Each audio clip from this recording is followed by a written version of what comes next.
Through more than 2 decades at Kenner and Hasbro, Aaron built worlds, told stories, and designed toys for some of pop culture's biggest names, including Transformers, Batman, Star Wars, and more.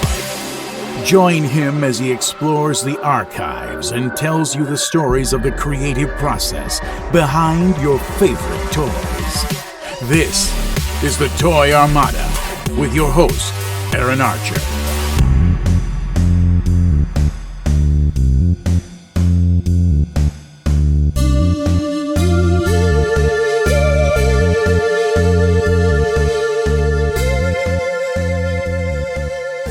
Back again for another spooky Toy Armada.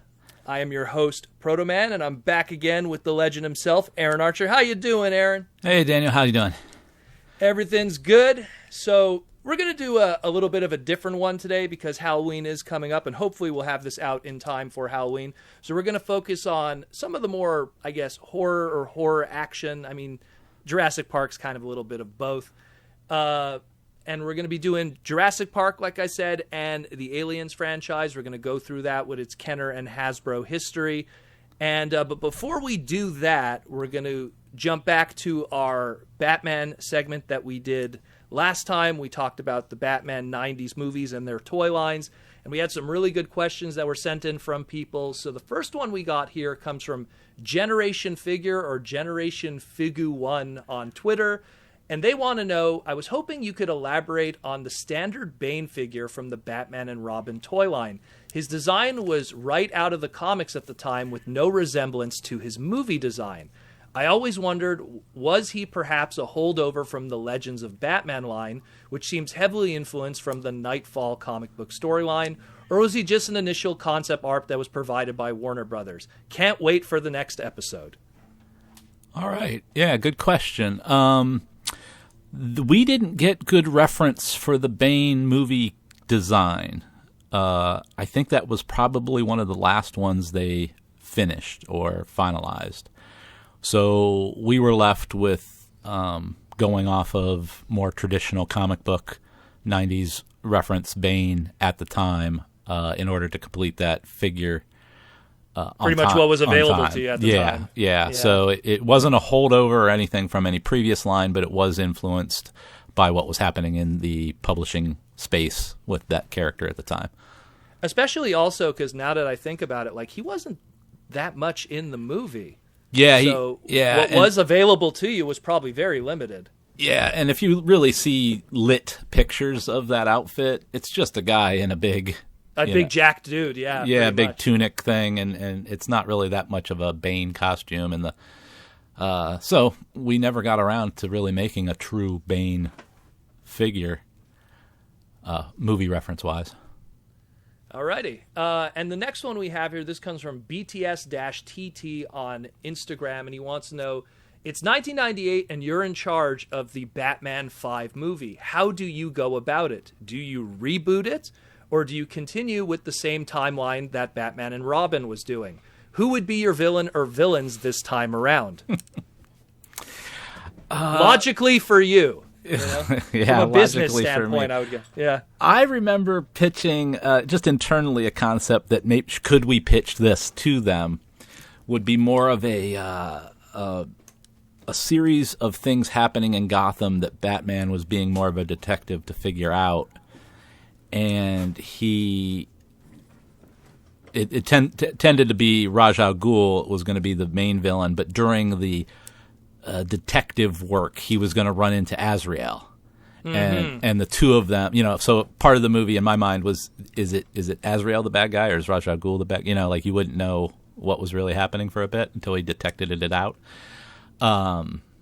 So that was kind of the only pitch I ever had for a movie, would have been this kind of detective Ra's al Ghul Azrael kind of thing, because to me Azrael fit into the like old world kind of concepts that Ra's al Ghul fit into if they were both older entities or people.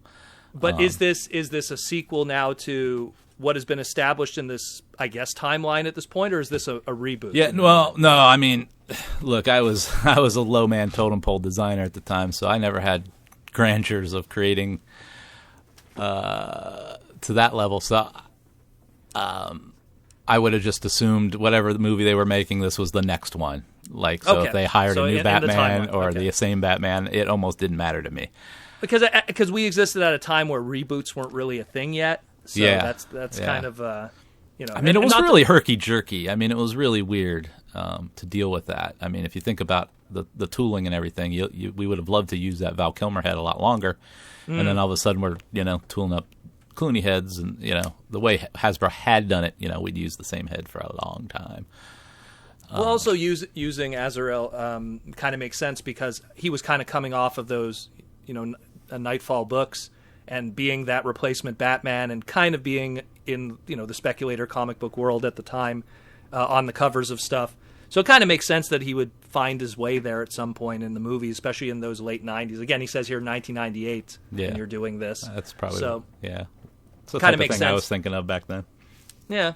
Okay, cool. And those are two of the questions we got. So again, like if you guys are ever interested in asking questions about previous segments and stuff, just be sure to contact us. And then through, the hashtag Toy Armada. I heard back from Steve Bono. You have something you wanted to add also? Yeah, who was part of the Talking Batman. Riddler team that we talked about in that episode. So I did the figure. Ham Woodhouse did the concept. And Ham and Steve Bono worked with Jim Carrey over the phone to actually get those lines recorded. He was in the studio for some other pickup lines, and we were able to get that. So I did not know that at the time, but that is actually Jim Carrey in the Talking Riddler.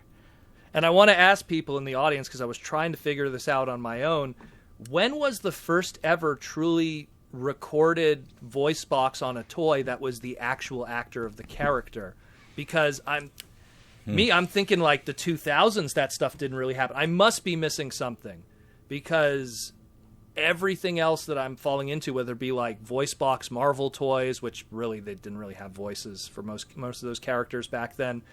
I'm falling blank. So that's a good question. That's a good. Yeah, I'm kind of curious because that might be the first. And it just feels like something Jim Carrey would do too. I don't know why. Now that I think about it, I don't know. There were a lot of those string pole toys back in the day. I'm sure there's a Lone Ranger or some goofy Daniel Boone thing that we don't know about. Not to mention, when you say string pull, I'm going like Toy Story. Toy Story, like Bugs Bunny. Yeah, I mean, yeah, but Toy Story specifically, because what year is Toy Story? 97, 98? I'm trying to remember, because that's Tim Allen and Tom Hanks. They definitely lended their voices to those things. So yeah, that's a good one too. Anyway, it's just something to think about, because I mean that Riddler's 97, so it puts at least a point to that. So either way, kind of answers that at least. So we're going to jump in today with the two brands we're going to cover. We're going to cover Kenner's Aliens brand, and also kind of falls a little bit into Hasbro on the end of it, and then also that of the Jurassic Park brand and stuff like that. So we're going to first start with Aliens, however you want to call it, the Alien franchise. I know personally myself within the toy community, the Kenner Aliens toys are much loved, very collectible, and NECA years later would really kind of continue that legacy in a lot of ways, both the vibe and the style of those toys today, from a nostalgic standpoint. But let's go all the way first to the beginning, all the way back. It's 1979, May 25th, the release of Alien, directed by Ridley Scott. This is a landmark movie, to say the least. Really amazing movie.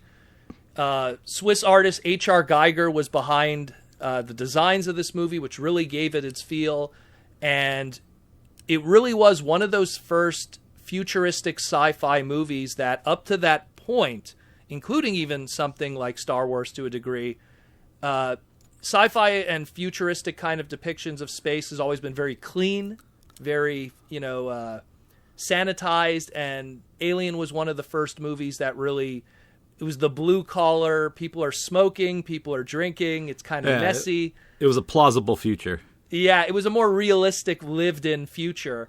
And so, where were you when this movie came out? When was the first time you saw it? How did it affect you, especially from an artistic standpoint with H.R. Geiger and all the fantastic work that he's done? So I'm a little kid at this point, probably 8 or less.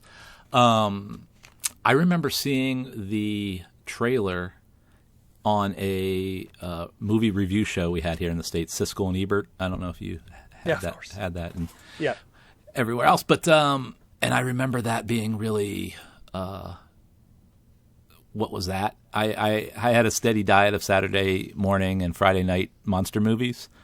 So I was very familiar with the types of tropes. So seeing that, I was definitely hooked early. And then they made that awesome Kenner toy.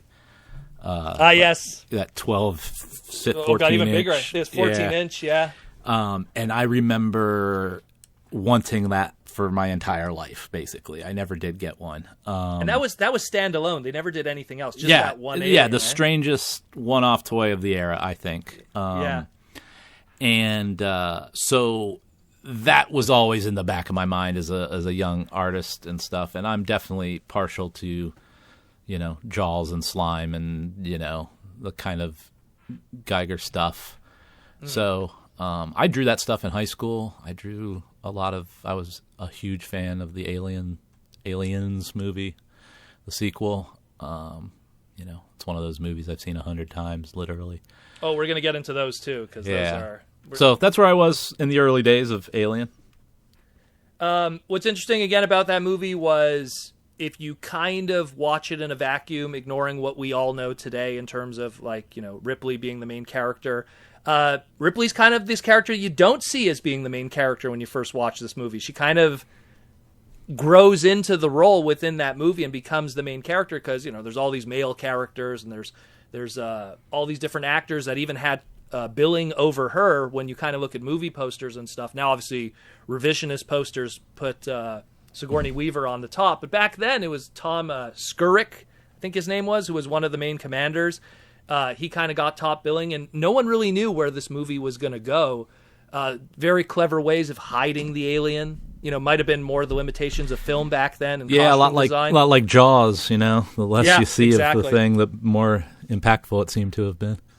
And again, H.R. Geiger, man, he was really smart with his design. He said he wanted to make something that was very sexy looking, doesn't have eyes because that way it's not human, has no emotion.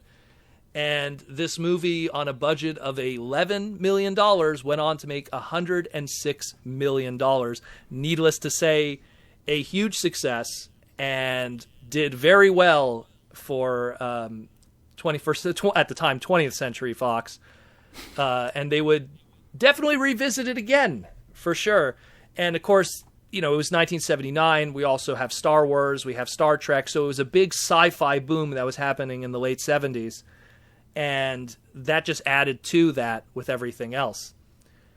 Now, we then jump forward to July 18th, 1986, and this is where, arguably, there's different camps that say this is the best Aliens movie of the franchise.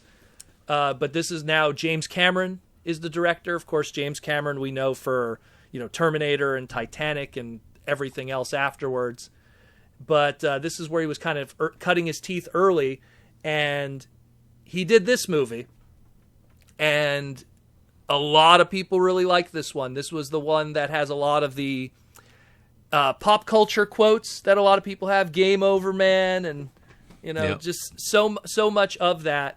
And of course, now we have Sigourney Weaver is now the main character, and there's just this whole revisiting old territory, and it's kind of like we're going to cover with Jurassic Park, revisiting the island in a lot of ways when you really shouldn't, because bad stuff's going to go down. But this movie did even bigger than the first one in a lot of ways in terms of profit and budget and everything. And a lot of people really like this movie, and I always bring this movie up too with Transformer fans, because a lot of people with Transformer fans, they're like, oh, why did the 1986 Transformers movie not do well? Oh, because Optimus Prime died, and that's the narrative every time that people say. There was no internet back then. People weren't spreading that around quickly. The thing is that when the 86 movie of Transformers came out, this movie, Aliens, was on the marquee also. And along with Stand By Me, and I think there was another one too, that was Crocodile Dundee was on there. So it was all these big heavy hitter movies that were out. I think Karate Kid 2 was another one. So it was snake bit from the beginning, because you're going up against all the other movies I just named became pop culture classics in their own right. So especially Aliens, which just from word of mouth alone became just this huge movie. And I'll get into how important this movie is afterwards, because it's this movie specifically that then made Kenner go, there's some toyetic stuff we could do here, you know? Yep. So what's your take on Aliens, the 1986 movie? Well, that was a big movie for me. So, yeah, for all those same reasons it hit me. I was 14. I saw it on like a HBO or something for the first time. My mom and brothers went away, and I remember seeing it by myself. Pretty wild movie to watch by yourself. 14 was different than it is today, back then. And yeah, hooked for all those reasons. The realism, the well designed gear and machinery and all that was really something you hadn't seen up until that point to that level. And Jim Cameron, I mean, he did his industrial design thing to create the look for a lot of that stuff. Mm-hmm. So yeah, really big one. Also, James Horner, who was the one who did the soundtrack for the movie, he had also a big history of doing good sci-fi stuff, and he'd go on to do a lot more. Also added to the ambiance. And you know, a lot of people don't realize when it comes to horror, soundtrack is very important. Really sets the mood for a lot of stuff. Now, what this movie also introduced, like you just mentioned before, the industrial stuff, the mechanical stuff, and the different kinds of aliens, which the first movie only had one. I mean, they had the different stages of the aliens in the first movie, but this one really showed different kinds of aliens. And this is what made Kenner go, I think there's something we could do here, because there's the power loader, there's all these ships, there's all these different aliens, these soldiers with guns. Keep in mind, 1986, they have G.I. Joe. There's drop ships, there's helicopter-looking things, there's a tank-looking car, they have the cool guns, capture stuff, containment things. It's all already in the movie. Yeah, so, and here's Kenner with Hasbro, and, you know, they're doing G.I. Joe around the same time, so they see a lot of parallels here that could be done, and you're looking at all the Marine dudes and all their weapons and stuff, and all the different characters, named characters that all have classic lines and fell into pop culture very quickly after 1986, that Kenner started talking with 21st Century or 20th Century at the time about getting the Alien license. And at the time, this was in 1990, 1991, potentially, and this was not weird at the time because we saw it with RoboCop and we saw it with other stuff, doing a cartoon series and toy line on aliens. Now, the cartoon series obviously did not happen. According to recounts here from Margaret Loesch, who was part of Marvel at the time, which was connected with ACOM Productions, the people who were behind the X-Men cartoons, the Transformer cartoons, My Little Pony, Batman, has a very strong connection with Kenner and Hasbro. She said that the pitch was done by Kenner. Kenner got the license for the Aliens toy line, more specifically not to do stuff related to the movies, but to do a TV series aimed at a younger demo. But they felt, according to her, that it would be and this is her quote here, sadly, due to negative... Oh, so this is afterwards, too, because we'll get into Aliens 3. But it would be a broadcast standards nightmare, as she put it.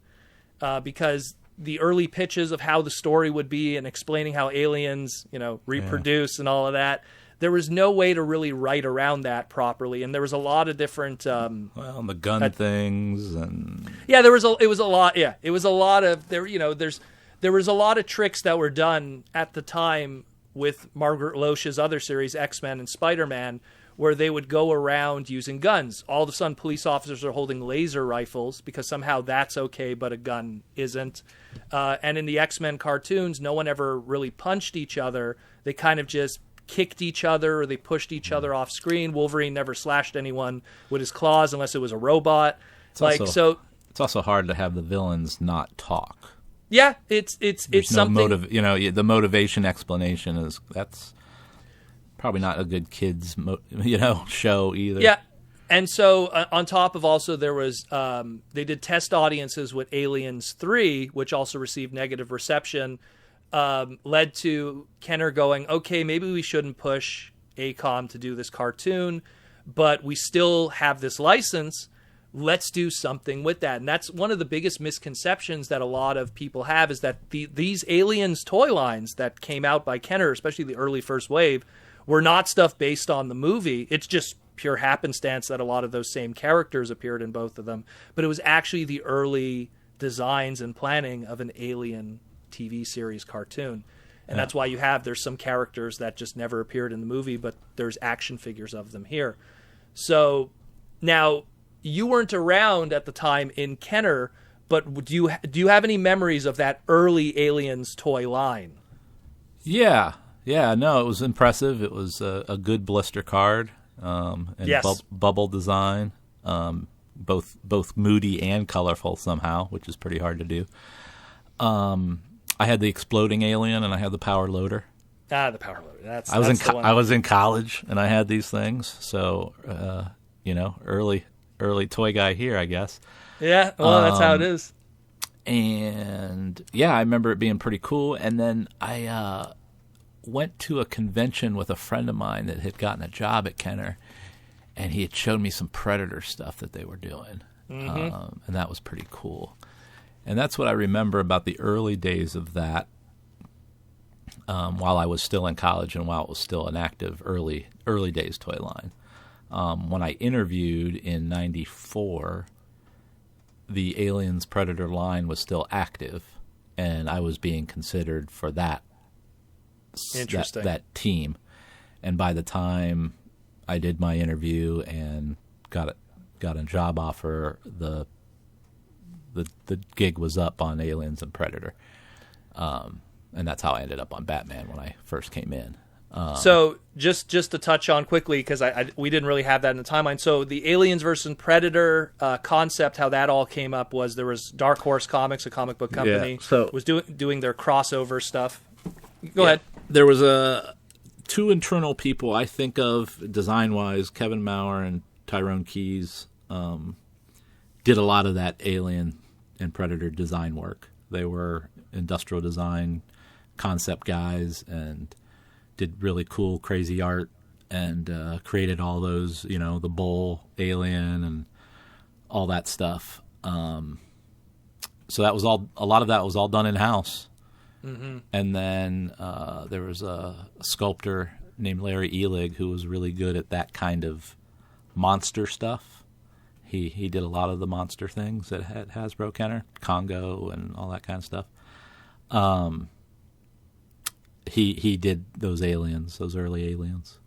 Awesome stuff. So that's some of the stuff I remember about the team that actually worked on that. And what am I remembering is that they just had fun making it. There wasn't a lot of rules or governance in any way. When you look at that line, if anything, it was expanding that world more. I think we all accept that various DNA of things they attach to now can reflect on the alien that comes out of it. That comes out of the Kenner stuff as much as it comes out of anything else. Yeah.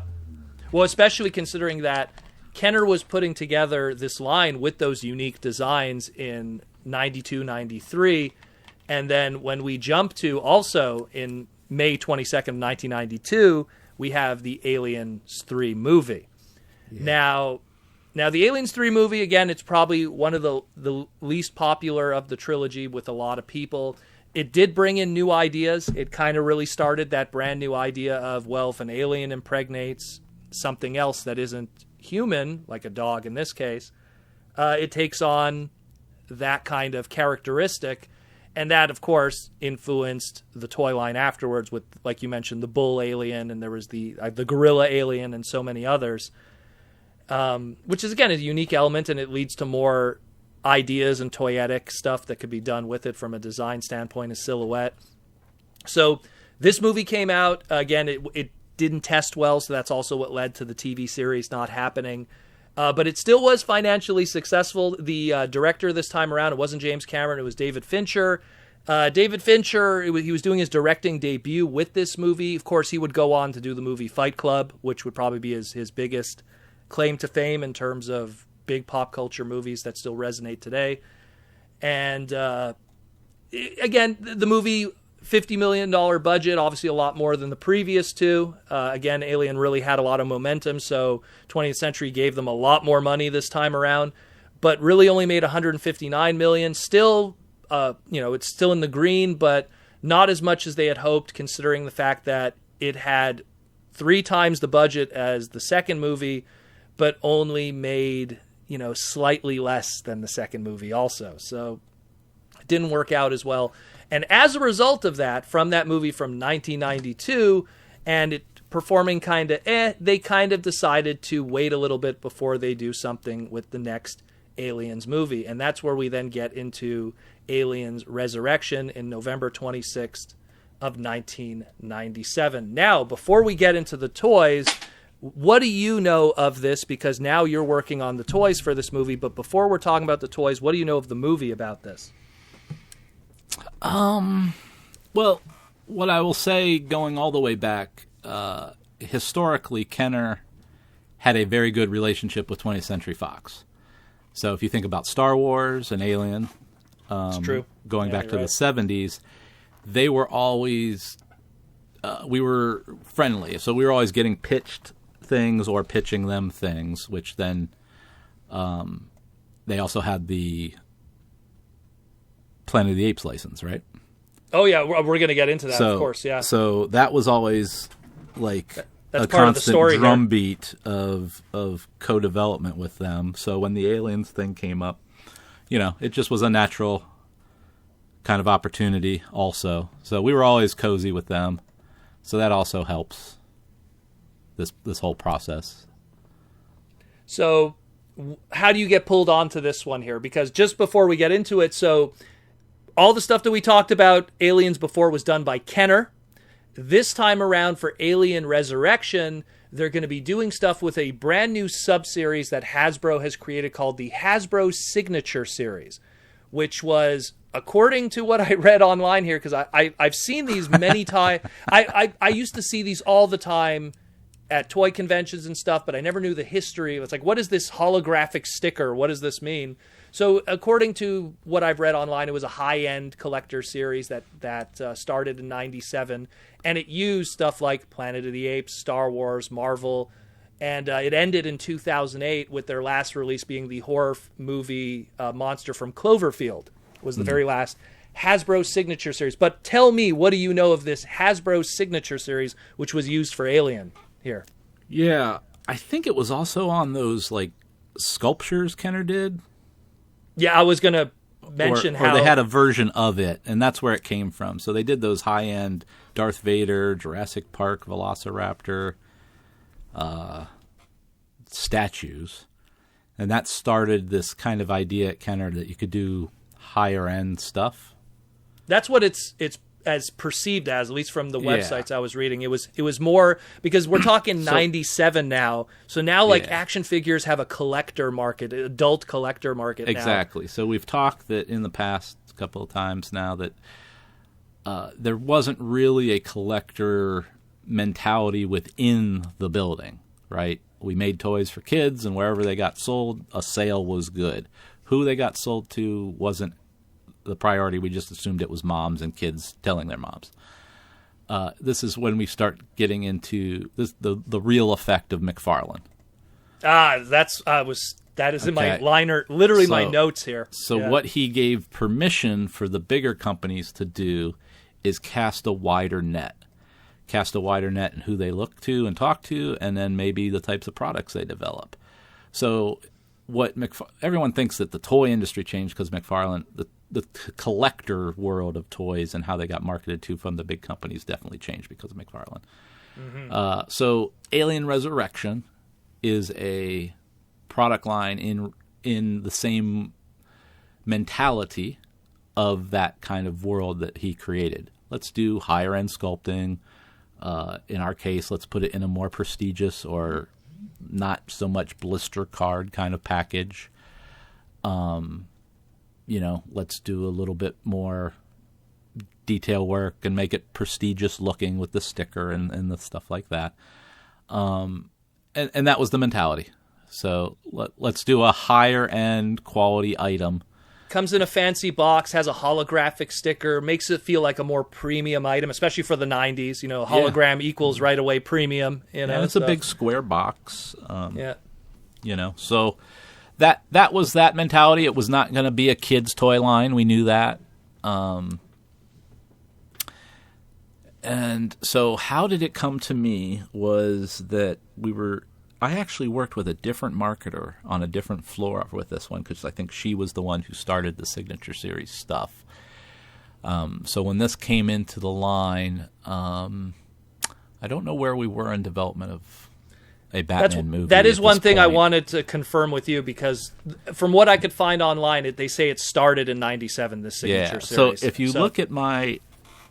if one was to look at my output for the Batman movie and animated during that time, it's pretty light.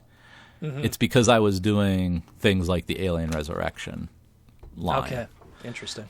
And Night Force Ninjas and Total Justice. And we'll get into all that good stuff. That's coming.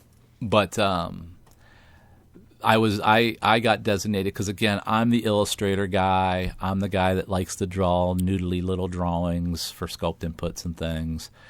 Not a traditional industrial design type product, taking questionable pictures of movie maquettes and half-finished costumes and trying to turn it into a toy. That's not what those old-timers like to do necessarily, especially when none of this stuff had features, right? So I don't remember reading a script necessarily. We got an outline, maybe. We got some photos of the main aliens. I knew that there was a sequence where they went underwater, and that's why we created the shark alien. Yeah, the aqua alien here. Genetically enhanced aquatic alien. Yeah, again, that's that Kenner mentality of if you squint, the movie gave us permission to go further, Aliens are swimming underwater. Okay, well, it can have a shark fin then and webbed hands and, those kinds of things. The initial work that I had done on it, I actually had the artist Dave Dorman, who's famous for book covers and card art. He's a painter. He did the book Aliens Tribes with Dark Horse. Anyway, he did what I would call pose studies for me. We wanted to have them be sculpt inputs, but they were really not detailed enough for toy development for that purpose. Mm-hmm. So those became the poses that the main characters in the movie Aliens had. And then I had to overlay them with more technical detail and separation for the legs, articulation, and things like this. And especially because this is supposed to be the Hasbro Signature Series, where there's a lot more paint and detail here. Again, like you mentioned, ideally, yeah, exactly. We're looking at what Todd's doing with his stuff, with Spawn and everything, going like, we need to do that. Yeah, so I was able to do like airbrush shots down the head of the main alien. Free paint ops, and I don't mean free from a cost standpoint. I just mean they're not booked or plated, which is how they stencil the paint on to the products. This was just an open airbrush down the middle of the head. Like that's expensive and crazy because you can mess it up, right? But that's the level that we were trying to deco these things. To your point, that the world that McFarlane created allowed us to do that now. And I still think it had its issues. We couldn't use the likenesses for Sigourney Weaver or. That's what I was about to ask, and Winona Ryder for Call. So we had a kind of in there. I'll be honest, it's not in the outfits they're on. It's not terrible. It's not terrible, but it's for always for 1997. I'll be honest with you, it could be a lot worse. Yeah. Because when you think about some of the other stuff that was like, let's say, movie franchises in 97, just look at what was Star Wars going to be doing just 2 years later in a lot of ways. It could be worse. It could be worse. I'll be honest with you, as someone who only seen these in passing in the past and now first time really had to look at them hard, they don't look too bad. They really don't. And what I find very fascinating, and this really shows how this was more of a collector-oriented line than something meant for children, or more specifically for 97, boys' toys. 2 female characters. Yep. You know? Where that's... How often do you see that, really? Like, it's literally a line where it's 2 female characters and 4 bad guys, and that's it. And this isn't marketed in the girls' toy section. You know? I very don't even interesting. know how that... I don't know how we ended up on that. I don't think we ever... I had some of those pose studies of soldiers and some guys, but we never really ever considered making them. I don't know how and when that decision got made, but so there was the main alien, the water alien, and then there's like the battle damaged alien. That was another one I got to, put the alien skull and use the acid blood kind of details. And the newborn also, the genetic. And then the newborn, which I had to heavily edit to get it to be able to be on toy shelves because it's got its own look that's pretty severe. Yeah. So I did have to edit that one a little bit. And then the one thing I remember that stood out to me was that the drop ship, that little Micro Machines kind of, or it was billed as a Microverse scaled vehicle, and I remember that being a real pain in the butt to get good reference on, and we even talked to the production designer at one point. I got somebody on the phone, and it was one of these deals that the movie company or licensing agents gave us their number to get the reference we needed, but they were like, well, we can't just send reference out. Like, we don't know who you are. And they were right to do that. So I remember cobbling up that vehicle a little bit. And at Comic-Con, when we did Hasbro's first Comic-Con in San Diego, we debuted all the 100th Batman, but off to the side were these Alien Resurrection figures. And I remember that production designer showed up and was upset that we didn't use the right colors and stuff. And I'm like, well, we didn't have any reference, so toy magic. I had my own mold. I had my own mold for it, I think. I could have been any color. Could have been the right color. But also with the human figures for the Resurrection line, they also had like extra aliens included with them, like a face hugger and yeah. And did you do those too? Oh yeah. Okay, just making sure. Yeah, I did everything. Okay, perfect. Every bit of it, other than obviously I worked with a guy to do the weapons. Okay. Yeah. I can't even tell you if those were accurate to the movie. I don't remember. They actually are. The guy that did those, he does these flat styrene pieces that he just layers up and up and up, so they end up being very accurate. Okay, pretty cool. They're not sculpted. If you sculpt a weapon, it's kind of stupid because they're manufactured, not molded. Anyway. So the next question is, because you literally did the almost this entire line. You get to see the movie before everybody? Because you've told me before that's kind of what happens.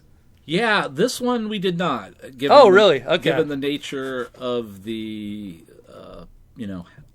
we saw the movies for like things that were big efforts that the whole company was kind of behind, right? Batman's and Jurassic Parks and stuff, but a movie like this with just a small offering, we didn't get to see any kind of trailer or preview or anything. So this one came out in theaters again November 26, 1997. Budget of $70 million this time. Box office was $161 million. It did okay. It underperformed from what they were hoping for. It kind of makes Aliens go in a different direction for the brand. They start focusing on the dark horse Alien versus Predator stuff, and thus in 2004 and in 2006, 2 movies were put out of the Alien versus Predator movie line, which saw mediocre success. At the time, movies were kind of doing this Jason versus Freddy thing, so they're doing the crossover thing, so to various success. And then of course in 2012, many years after that, we get Prometheus, and now we're in the Aliens prequel era of movies. So we have Prometheus in 2012 and Alien Covenant in 2017. So before we move on, what did you take away from Aliens front to back? Like, your early your early experiences with it as a child, and of course working on the brand all those years later. What did you take away from it, even from H.R. Geiger's art? It's still another big influence. I draw them at conventions all the time. So I'm a big fan of that whole universe, Aliens and Predator. The Disney princesses. But my takeaway was it was a good opportunity at the time to have a standout little segment and brand that I could do. Didn't realize it at the time, but it showed that I could just take a project and get it done, and with little help or focus when you think from the about company, this one specifically, up to that point, have you ever done something where it was just all you? Because it really looks like it here. No, not that point. Night Force Ninjas would be the next opportunity that was just me, and then Armada after that, I suppose. But that's rare. Period. I mean, the toy companies. I mean, you get dealt projects. You don't always get to work on the stuff that you're maybe best suited for, or you just preference-wise would prefer to work on.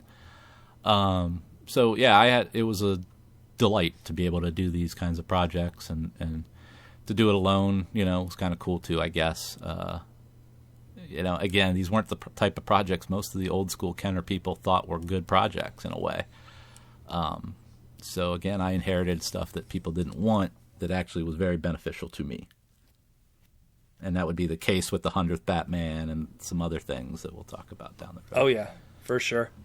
And, of course, ultimately in the end, Hasbro would drop the Aliens license, and then NECA would pick it up years later, and still to this day still puts out Alien and Predator stuff, many different repaints, many different remolds, and, of course, like mentioned before, toys that are homaging some of that early Kenner stuff in both box art style, characters. So the DNA is still around, still to this day. Yeah, and I love that. I mean, just as a designer, to see guys that I know worked on some of that stuff, to see an echo, that's nice. You don't usually get that kind of thing in toys. So it is kind of cool that they love that stuff enough that the influence is there. Yeah. The kids that grew up with that end up working for NECA and then wanting to, celebrate that in a lot of ways. So it's pretty cool. So the next thing we're going to move on to, so we're going to be leaving Alien and we're going to be going into now the world of dinosaurs and Jurassic Park.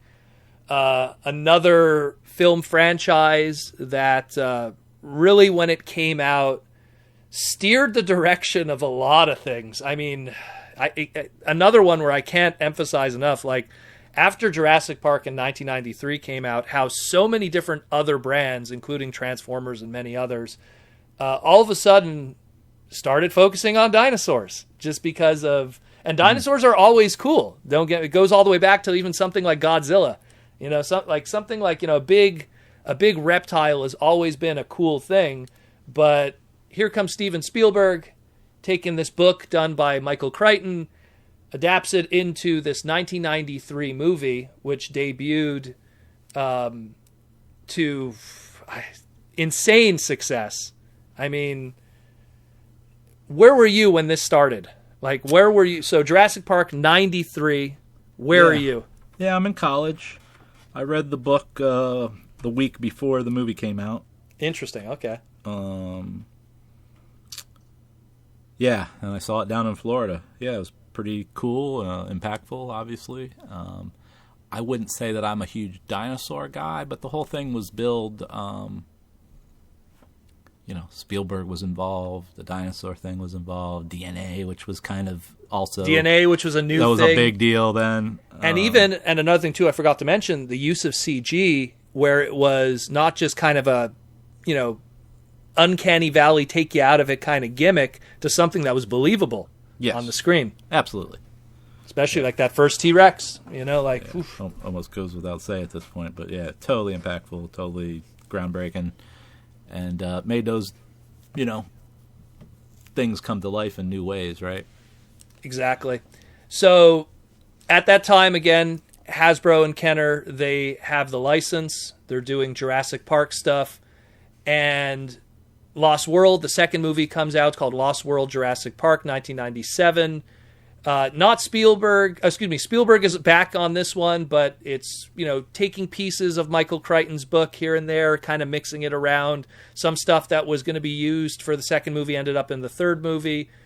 Again, had a big success, not as well received as the first one, obviously, but kind of building a franchise in a lot of ways. And then when we get to Jurassic Park 3, now the director is not Steven Spielberg anymore. It's Joe Johnston. Joe Johnston, up to that point, was known for Honey, I Shrunk the Kids. He had done Jumanji, and now Jurassic Park was going to be his next big movie. Of course, what us comic book fans and stuff or better know him for is, of course, he did the beautiful period pieces of The Rocketeer, which I love that movie. And, of course, he would then go on to do Captain America, the First Avenger, which is the DNA of The Rocketeer is in that. So, there's a good director for certain stuff. I think Jumanji probably really influenced them picking him because it has a lot of that crazy animal hijinks and, I guess stampeding stuff is the best way to put it. Mm-hmm. Spielberg now is an executive producer on this movie. This would be something Spielberg would continue to do for years to come. He had been executive producer on stuff like Back to the Future, but then, of course, would be executive producer on Men in Black, and, of course, all the Transformer movies at that point. Again, Jurassic Park 3 not based on Michael Crichton's books this time, although certain aspects of his books do bubble up and are present this time around. The big takeaway from Jurassic Park 3 is it is the return of some of the previous actors that were absent in the second movie. So obviously Sam Neill returns, who is Alan Grant from the first movie. Came out July 16th, 2001, and unfortunately is still the lowest ranking in terms of box office of the franchise up to this point. So early bubbles of this movie, when do you get brought onto this, the design? Because I will say this price point that you were put into is very yeah. Well, I'm curious. I'm curious back to the beginning of the relationship a little bit. Go ahead with that. I'm very curious because I have some questions afterwards. So Jurassic Park presents a toy company with like gold, pure gold. People love dinosaurs, and there's always potential for dinosaurs, but if they're generic dinosaurs, they're not valuable dinosaurs, at least for a big toy company, right? If you can get a dollar store dino, how do you convince someone to buy a $20 dino? And that was always a problem. Okay, so that's a toy problem.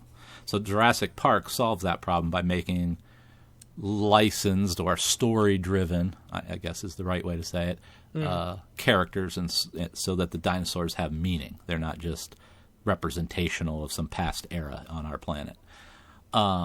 So Hasbro, Kenner particularly, loved Jurassic Park. We were always trying to get them to do more movies, more cartoons, broader ideas, all that kind of stuff.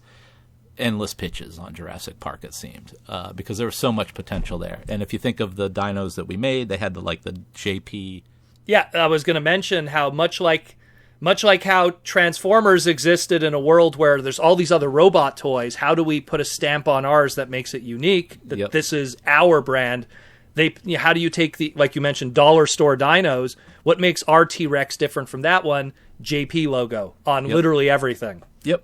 So that was an innovation and a help to the toy companies and why they would be into it. Obviously, we had a long-term relationship with Spielberg going back to, Indiana Jones toys at Kenner and his relationship with Alan Hassenfeld. So, in the future, that will turn into the DreamWorks partnership with Hasbro. And then, like you said, Transformers with Spielberg. So Spielberg was like a friendly cousin or uncle to Hasbro, right? We were always somewhat connected and always talking to each other. There was, and Spielberg's smart that way anyway. He would always looking to see what's happening. So that's kind of the backstory of why Kenner would like Jurassic Park and how we ended up with it and the thought process behind it. On the other side of that, you have the Michael Crichton, who wrote Jurassic Park. Didn't really want to write a sequel. He's a scientific kind of journalistic kind of author. He was off to the next stuff. I think begrudgingly. I might not be able to make that call, but he did write a sequel, The Lost World. Yes, he did. But at the same time, he started to get sick and he passed away. And for a while, there was a very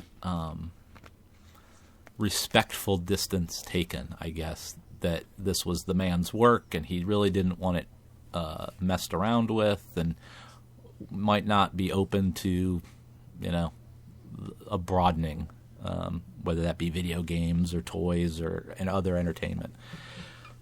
So that's why there was a big gap, too, in between some of these films into what becomes the new set of franchise films. Oh, yeah, I'm going to bring that up after. Yeah, so we'll get to that. But for a while, that was an issue, that how far could you go away from the original source material and not upset the people that represent his work? You know what I mean? So that's the backstory. And the third one, just to cut in for a second, the third one did have some of his writing in it. Yeah. Because some apparently some of the stuff from the second book did find its way into this one because Spielberg, for I guess pace or standpoint, didn't feel it was right for the second movie, and Spielberg knew he wasn't coming back for a third one. He was quoted as saying it would be too much of a headache to do a third one. Yeah. So this is where Joe comes in for the third one. So all at this point, this is what, 1990. Movie comes out in 2001. Toy line comes out in 2001. So yeah, okay. So I had been on Star Wars. I left Star Wars after Episode 1 to go back to college for a semester to finish off some stuff I needed to finish.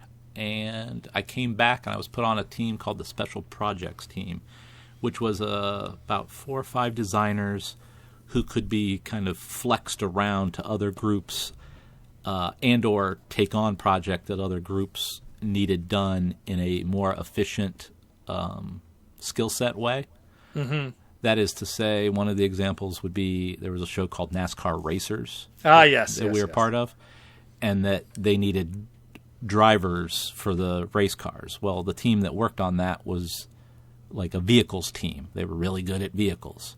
They weren't interested in action figures. So the flex team, my team, I did those figures because I was efficient, quickly drawing, guys in jumpsuits. I don't know why it was so hard, but that's what I did. So I did, and that's how I got Jurassic Park. So it was like, okay, we're doing this line. We're kind of going to cut it up. Aaron, you're going to do all the basic figures.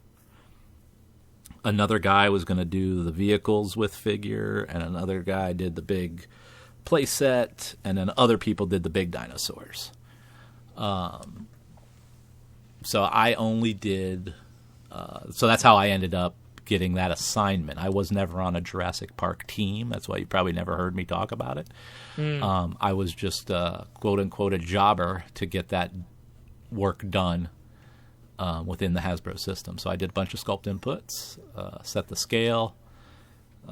They had already pitched the attack-react concept. I think that's what's written on the package.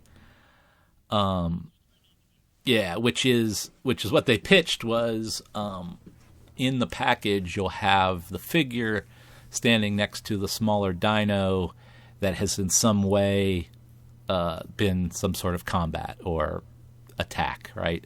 Mm-hmm. So if you look at the packaging, the rips in the jeans or whatever correspond to the teeth or claw of the dino supposedly next to it. I did not notice that. Okay, I see now. Yeah, it's very subtle. But this was a big marketing push. They thought that was a real cool hook, but it's so subtle in the toy execution that it's not a good hook. So much so that the marketer at the time literally thought that the dinos would be biting the figures in the package. And I tried to explain that we couldn't do that because these are slug dinos, one-piece plastic dinos, the heads would then have to be at a very awkward sideways kind of position to be biting legs of action figures in a package that's only 1.5 inches deep.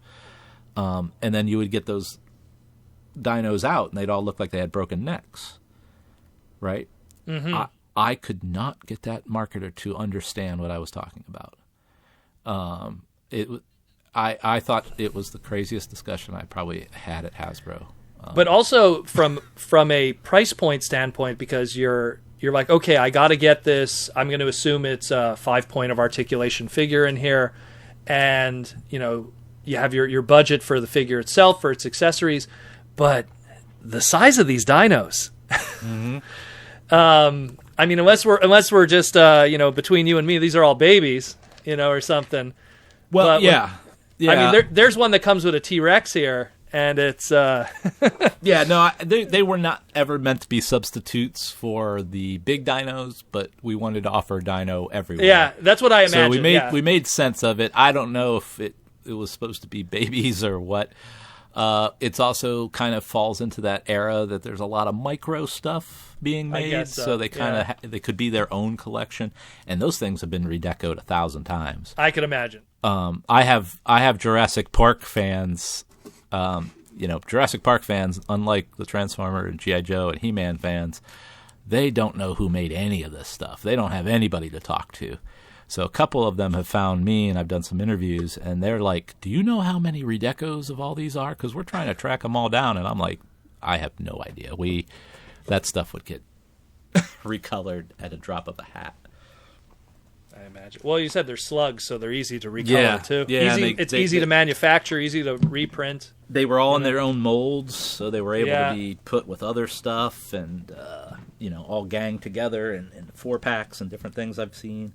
So that was kind of fun. I mean, again, I'm not a dinosaur guy, but the fact that I got to do some textural creatures was pretty cool. One funny story that I'll tell is that the stealth helicopter in the first vehicle price point comes with a pilot. And if you look at that pilot, if it's still the case, I think he's a little larger than the rest of the figures. The guy who sculpted that used a buck, which is a kind of a shorthand way of doing 5-point articulation. In this case, to show the distance between shoulders and crotch, and neck. It's kind of like a brick of wax with that stuff, those dimensions built in. So he used a bigger buck than was actually called for. So that helicopter pilot, for a while, didn't fit the helicopter very well, and also. And is 7 foot compared to everyone else. Yeah, it was like a 7-foot helicopter pilot in connection to the other characters, and that was a big meeting. I remember that being because it kind of embarrassed the sculptor a little bit because obviously he did the wrong thing, and time was always of an essence. So it was kind of everybody was kind of like, man, here we are. So not real blame, but just that was a funny thing that does happen in toy development. Now, again, a lot of these toys, they're based on well-known actors. So you got William H. Macy playing Paul Kirby here in the movie, so you did a figure of him. Of course, likeness is... Yeah, I don't think likeness was something I was meant to go after. I don't remember even, sheets of photos of, the William... usually that's what would happen. Historically, the Jurassic Park toys, dating all the way back to the first ones, they really were trying to play it as distant as possible from the actors. Yeah. Jeff Goldblum's toy looks nothing like him. So I think it's pretty clear that they were probably trying to avoid that. What I do ask a question, though, is because you do have figures here that are based on characters in the movie. And then you have 2 figures here that I actually went back and watched the movie because I was like, where did these... I don't remember, the diver? I don't remember Duke from G.I. Joe in the movie, No, yeah. And it's the military general and the military diver, and then literally my answer came to me at the last 5 minutes of the movie, which is in the last... For anyone, a spoiler on a 25-year-old movie, the last 5 minutes of the movie when they're leaving the island, the military and the Marines show up and stuff. Is that what this is based on? Yeah. Okay, that's what I was, because I was like... It's the Kenner squint. Hey, there's some military guys coming to rescue people. Maybe they have to take out some dinos to do that. Let's make some figures. Because I was looking at the military. I'm like, is that Duke from G.I. Joe? Like where did... I don't remember this scene. You know, like, I thought I was watching a different movie at first. I was like, okay.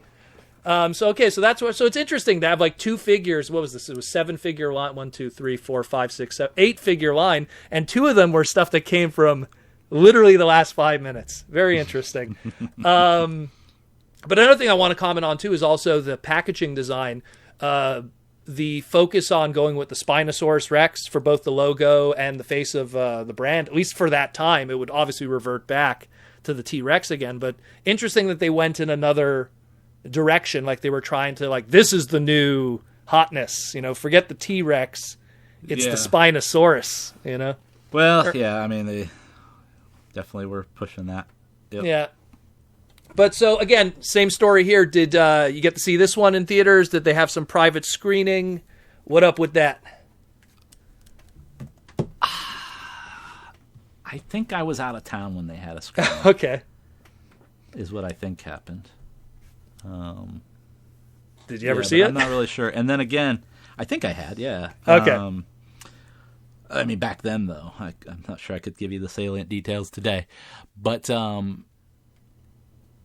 again, being kind of placed in a position of just get this done, I wasn't also, you know, a core member of the team that would have got invited to a smaller thing anyway. That's just how it was, you know, like... We work hard on everything you do, and every day you make toys. There's always something good, bad, and different that happens that you just deal with. We all know that it's not all, you know.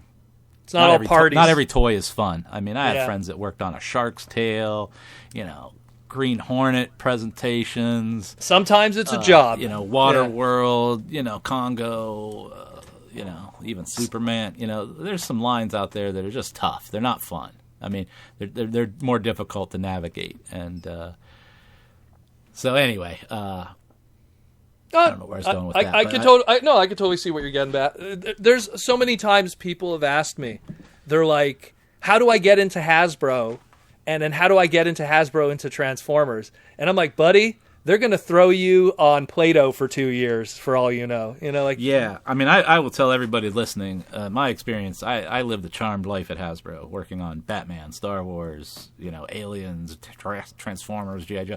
Most people are like, you know, Nerf, XRC, Superman, you know, Stickfuzz. You don't know. Shrek 3. There's going to be some movie that's going to need a toy line. Yeah, like, you know, or like Shark Tale is probably the best example of that, where it's like probably some people don't even remember that CG movie. You know? Yeah, just kind of there and gone. You know, just to fill the pegs of Toys R Us at the time, and navigate the relationship with DreamWorks. There you go. So this movie budget $93 million, box office $368 million. Still a very big win, but according to statistics, still the lowest grossing Jurassic Park movie up to that point. Now, like you mentioned before, because of the weird relationship with the passing of Michael Crichton and stuff, we would not see another addition to this franchise for 14 years. They waited quite a while before they would then do another movie. Of course, that would be Jurassic World in 2015 with Chris Pratt. And then they would then do a sequel to that, Jurassic World Fallen Kingdom in 2018. And now they're currently developing Jurassic World Dominion for 2022 next year, which will see the return of the character of Alan Grant, with Sam Neill, Laura Dern, and Jeff Goldblum. So with Chris Pratt, so it's going to be a nice little reunion with the old meets the new for the next movie next year. Hopefully that'll be good. I know that the dinosaur fans love it. Jurassic Park, it's very interesting. Again, NECA seems to be the ones who kind of picked up where things left off with Hasbro and Kenner, in that now they're doing the collector-oriented actor likeness, much more focused. Mattel? Oh, is it Mattel? I thought it was NECA. It feels like NECA. Mattel. Is it Mattel? Yeah. Either way, like it's. I found like because they did one recently. I think it was a convention exclusive where they were even making box sets of cut scenes from the movie, like the Samuel L. Jackson scene that was apparently only in the book, where he loses his arm and stuff from the raptor. Yeah. A lot of really cool stuff that they're doing there. Well, so there's enough. What happens too with any of this stuff is there's enough history that people have continued to watch those movies, right? Mm-hmm. So it's not that it came out 20 whatever years, 30 years ago, but it's been playing consistently that whole time. Yep. And so now Mattel has an opportunity to kind of go back and do the classic characters because they're still, they're as relevant now as they were then. They've been able to go back and do like what I would call epic scaled dinosaurs that in the first run you would have never made one of those sauropods, at the scale they made them. But now you're able to because there's a big enough fan base over a long enough time that the economics are there and the desire to get those dinos are there finally. So they're having a lot of fun. It's really cool to finally see that. Seeing high-end statue companies that make, these $300, $400 statues of the Jurassic Park brand and consistently making them, clearly somebody's buying it, Clearly somebody wants... But it's the most licensed dino, and I don't mean that in a negative. It's just the highest profile character dinos. So it stands to reason that would happen, that people would make high end stuff, and it just to reiterate, it's a 28-year-old brand as of today. There you go. So 28 years. So imagine. And like I mentioned at the beginning, like the influence of Jurassic Park in its early years in '93 would go on to influence video game stuff, and everyone, like the Velociraptor as a dinosaur, I felt like didn't exist until that movie. It's like it's just it existed before, but people didn't really pay attention to it until it was made this ultimate killing machine. Yeah. Next thing you know, there's Velociraptor characters in video games. There's Velociraptor characters in, of course, Transformers. Beast Wars was completely influenced. Don't by forget Jurassic Primal Park. Fear or everything or whatever that video game was. Primal Rage. Primal Rage. Primal Rage. Yeah, of course, which used stop motion animation for a fighting game. It had a huge, and again, the Velociraptor also in fighting games. You'd have Riptor from Killer Instinct. It's something that once again something comes along and then really shakes things up, that all of a sudden every other brand is like, we need to have a little piece of that because of how popular it is. And Jurassic Park was an example of that, especially. That's how it goes. Yeah. Yep. So with Jurassic Park, any final thoughts you want to have on it before we wrap up for today? Not really. It was, a great project to be associated with, another iconic brand to have touched in a small way. So, again, coming back from school, having something like that to do was fun. So, what did you go on to when you returned from school? Just out of curiosity, do you remember? This was 2001. So I went to school in the spring semester of 2000. I came back the summer and that fall, and that's when we were told we were moving to Rhode Island. So I get Cincinnati office closing. Yeah, so I get Transformers late that year. So from May until, let's say, November, I was doing these kinds of projects. I was the birth of something great. I was doing Jurassic Park. I was doing NASCAR Racers, some Pokemon, some pitches, a lot of pitches of things that never went anywhere. I was probably doing Small Soldiers development at that time, stuff like that. Awesome. So that's it, more or less. We just wanted to cover two little small franchises with a little bit of a horror flair to it for the holiday season of Halloween. And I hope you guys learned something from this. If you have any questions, again, hashtag the Toy Armada on Twitter, or just try to find a way to PM me if you don't want to put it out there publicly. Ask some questions to Aaron about these two brands or stuff that we've discussed in the past. And hope you guys had a good time. Hope you had a good time, Aaron, also, talking about the past of these two. Yeah, it was a good memory jog today. Alrighty, so again, this is the Toy Armada with Aaron Archer, and I'm your host, Protoman, and I hope you guys have a great time and enjoy the candy hopefully we'll have in this crazy world that we live in today. See you next time. Take care, guys.